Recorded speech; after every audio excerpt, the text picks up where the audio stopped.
Guys, the goal is to read and take what you read and write better. Hey, I'm Haley, and this is where we turn reading into writing breakthroughs. This month was a mix of fiction, sci-fi, dystopian, and faith-based reading. For each book, I'll share what it's about, how it's impacted me, what I rated it, and what it has taught me as a writer. Plus, what type of reader would enjoy each book. So let's get started with the book that made me completely rethink how to write a villain. Book number 1 was The Screwtape Letters by C.S. Lewis. So what is this book about? The Screwtape Letters is a series of letters from a senior demon named Screwtape, who is conversing with his nephew and coaching him on how to pull humans away from God. I loved the concept. Good becomes the enemy, and evil becomes calm, rational, and strategic. I found myself giggling at the way Screwtape interacts with his nephew the entire time. I found out that my dad, when he was in boarding school, someone would read the Screwtape letters to him and the other boys at night before they went to bed. And so now I'm wondering, was the humor genetically passed down? I don't know. Maybe. The main character signs off each letter with "Your affectionate Uncle Screwtape," which is oddly charming. It makes you kind of like him. What really stayed with me was the theme of distraction. It's not a dramatic rebellion against humans or God. It's about subtle compromise. Stylistically, it did become harder to read over time. Like the 1940s lingo or language and the references. Overall, I highly recommend this book if you want to read a story from a villain's point of view, especially a funny and oddly charming villain. With all that being said, my review of this book is 3.5 stars. It's not 4-star, it's not a 5-star. Actually, I am thinking of this book quite often, but I think it's the way the book is structured. It's not a regular book. It's like every chapter is a letter, and we're never really hearing from the nephew, and there's no other deep characters other than Screwtape, so it's a very different type of book.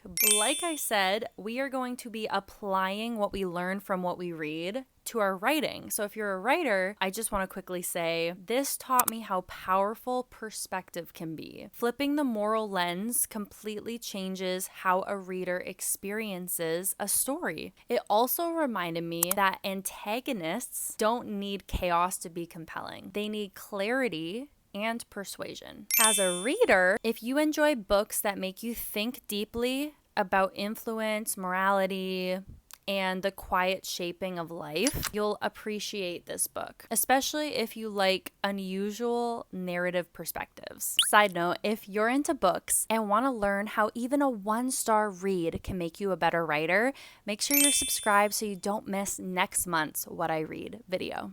This next book is one of those really rare books that is smart, funny, and emotionally devastating all at the same time. The story follows a man who wakes up alone in space with no memory.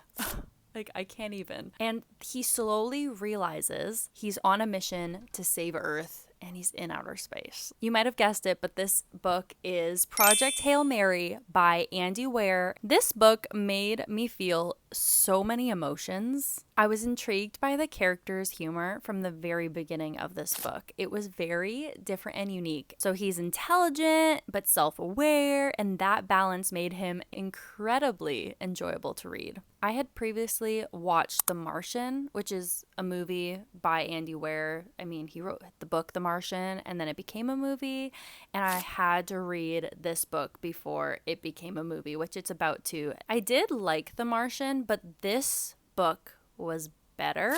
This book honestly felt like Andy Weir at his best. What completely blew me away was the structure, the dual timeline between Earth and space. It was executed so smoothly. Every reveal felt intentional. Halfway through this book, I did switch to audiobook because it felt like the science became super heavy and I just wanted to hear it instead of read it. And once I did that, I was fully immersed in the book and there was no going back. And then there's the emotional core of this book, which is friendship. I was not expecting that. I was laughing out loud one chapter and then crying the next. Grace and Rocky's relationship is what made this book unforgettable for me. Watching them teaching each other things and build trust with each other was so beautiful and satisfying. There's also a payoff near the end, and I won't spoil it, but it left me feeling so full. Like, this book will stay with me because of how well the setup and the payoffs were handled. In the beginning of the book, there's certain things that are set up for later in the book, and it was amazing. So if you haven't already guessed, this book was a definite 5 stars for me. I'm so grateful to have read a 5-star book this month. So as a writer, this book taught me 3 critical things. Number 1, complex ideas only work if they're grounded in stakes and emotions. Number 2, payoffs matter. The setups in this book take time, but when they hit, they really hit.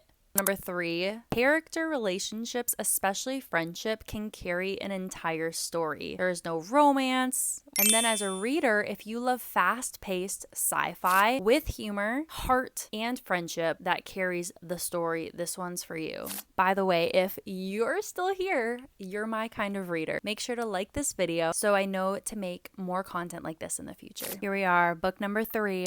I've got the physical copy, Feed by M.T. Anderson. Ta-da. I found this at a thrift store. This book is one of the most frustrating books I have ever read. In the future, where people imagine social media, Google, your grocery shopping, every single ad in existence, the news running in your head. It's basically the internet implanted directly into their brains, shaping everything from their thoughts to even their identity. So here's my reflection. As I went through this book expecting something fun and clever, there were things I respected. The prose is intentionally immature and stupid, which fits the teenager characters and the hyper consumerism that they lived in. The world building is disturbingly believable, especially considering that this is written in 2001. Some of the concepts about advertising, corporate control, and environmental collapse were honestly ahead of its time. But emotionally, as I read this book, I mostly felt pity. So the constant ads woven into the text were exhausting to read. The randomness made it hard to feel grounded, and the swearing was excessive, and the lack of meaningful character growth really bothered me. I think what frustrated me the most is that I crave hope in dystopian stories or worlds, and I don't need a perfect ending, but at least be a little bit redemptive. Without even a small thread of truth or growth, the darkness just felt heavy instead of meaningful. By the end, I wasn't really challenged in a way that made me feel like a better person. Let's go into my rating. This was a 1-star book for me, which seems extreme, but thankfully, even a 1-star book can be a productive read. As a writer, this book reminded me that tone has consequences. If a story immerses readers in darkness without even providing any hope or growth or redemption, there's this tension that many people will realize they'll just disconnect emotionally from the book. Concept alone isn't enough. Readers need movement. As a reader, is this book right for you? If you do enjoy experimental dystopian that leans heavily into like satire, discomfort, you might appreciate this book, especially if you're okay without a hopeful resolution. But book number 4 was Delirium by Lauren Oliver. I think this is ending up to be probably one of my favorite books of this month. This book starts slow, but turns into something surprisingly emotional and memorable. Love is considered a disease, which is hilarious, and everyone is cured before adulthood. And they're basically trying to eradicate it like cancer. The writing style felt very descriptive during the early world building phase, but as the story unfolded, something shifted. Do listen to the audiobook, and it was really good. I liked the voice actor for this book. Watching Lena from the beginning as she was fully brainwashed thinking love is a disease, and then slowly seeing that unravel was powerful. At first, it genuinely feels like she's never going to fall for this love trap. But then as time goes on, she is a teenager, and it just is like, oh, well, that's inevitable. My favorite scene is when she says, if love is contagious like pneumonia, she'd run into a hospital and breathe it all in. That line captures what love does to a person, and I am here for it. Her relationship as the protagonist with the love interest, Alex, feels pure and grounding in the middle of a controlled, sterile world. That contrast makes the emotional stakes really land later on in the book. So the world itself is still kind of hard to imagine actually happening, but the teenagers feel so real that it balances the concept. Reversing the way humanity views love turns the whole story into something that almost feels like a fantasy, but it's emotionally believable. And by the end, I cared far more about this book and the characters than I expected. My rating, this book really got me, and I've just started the second book, and I'm realizing how much I actually really love the first book more than, again, expected. With that being said, this book is a 4-star read for me. So just quickly, if you are a writer, this reinforced how powerful belief shift arcs can be. Watching a character slowly unlearn what they've always accepted is deeply satisfying when it's gradual and emotionally grounded. And then as a reader, if you enjoy romance woven into dystopian tension and love watching a character wake up to a new worldview, you'll enjoy this book, especially once it picks up momentum. That's what made it super different than something like The Hunger Games. They weren't really brainwashed. They just knew what was going on was bad. This book will satisfy your dystopian need while giving you a new, fresh concept.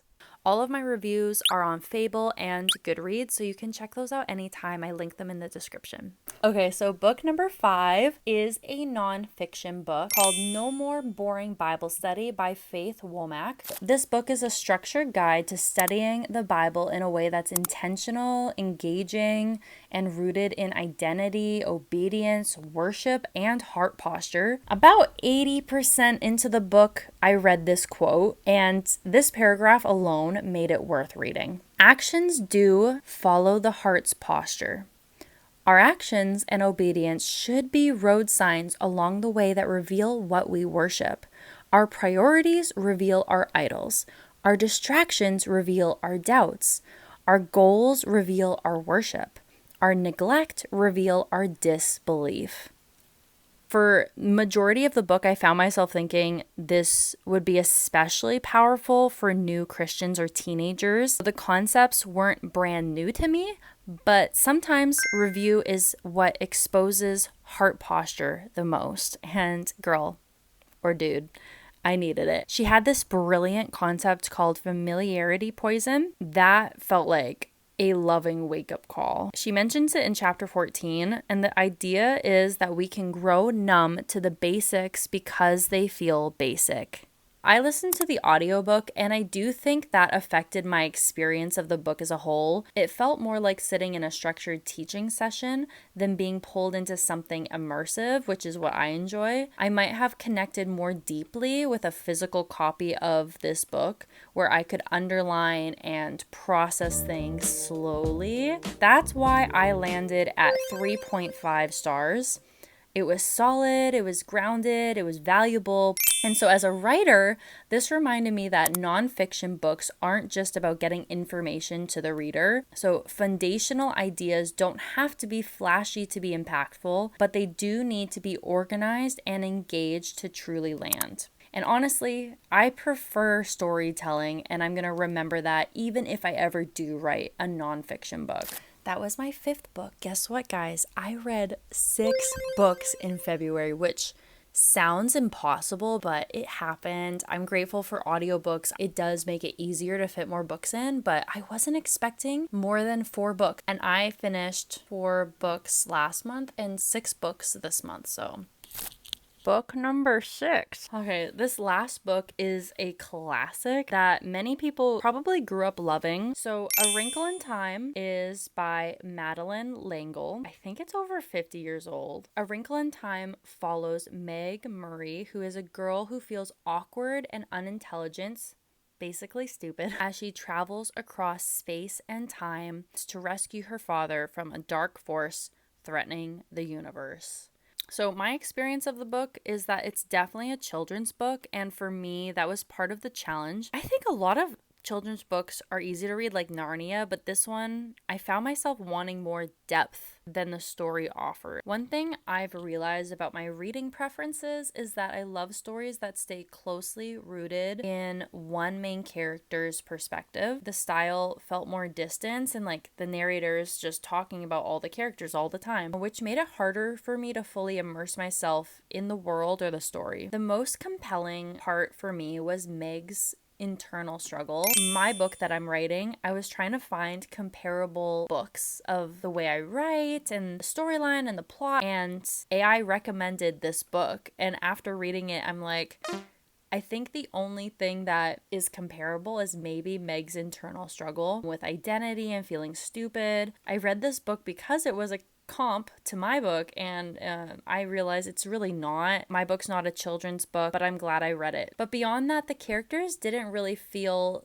deeply developed to me. Her brothers were sweet, yet I never felt like I truly got to know any of them outside of what was happening in the moment. I did appreciate the spiritual themes woven throughout the book, the ideas of light overcoming darkness, like even as she saved one of the characters, it was all because of love, and the amount of time she spent with that person shows that time is a valuable resource that could save someone in the future. But overall, the book didn't fully land with me emotionally, and I never really cried. I never really felt happy, sad. If I was a parent, I would totally have my kids read this book and see if they enjoyed it more than I did when I read it as an adult. So that's why I'm giving this book a 2.5 star. It just didn't hit. So 2.5 stars, but if you want to apply some concepts to your writing, how can you get your readers immersed into your book? We got to anchor that inner world into our books and get people interested. Classics often resonate differently depending on the stage of life you read them. So make sure you're not writing for everybody, because then you'll be writing for nobody. So this book could be a 5-star for an 11-year-old and a 2.5 star for an adult, and that's totally okay. And then as a reader, so if you do enjoy classic children's fantasy with strong themes of light, love, and courage, this story might resonate much more with you, especially if you read it when you're younger. Or if you're writing children's fiction, then this would be a very interesting book for you to read. This month reminded me that the books that stay with you aren't just the ones with the best plots. They're the ones that reshape how you think, feel, and ultimately how you write. And honestly, even the 1-star reviews have something to teach you. So if you enjoyed this video, thanks for watching. You'll love my January wrap up from last month, and I'll link it here and in the description. You'll also find my links to GoodReads and Fable, because I'd love to have you on there. Let's be friends. Let's connect on the book side of social media. Okay. See you guys in the next video. Bye. Now, before you hang up this video, sorry, there's just thunder. I don't think you can hear that, but that's crazy. It's sunny outside. You guys, it is raining. This is outside the window as I'm filming, but it's like so sunny. I don't know if I've ever seen that before. It is so beautiful. Like this line here. Maybe this would make a cool cover photo, thumbnail. Okay, see you in the next video. Bye guys. Oh my gosh, I'm recording.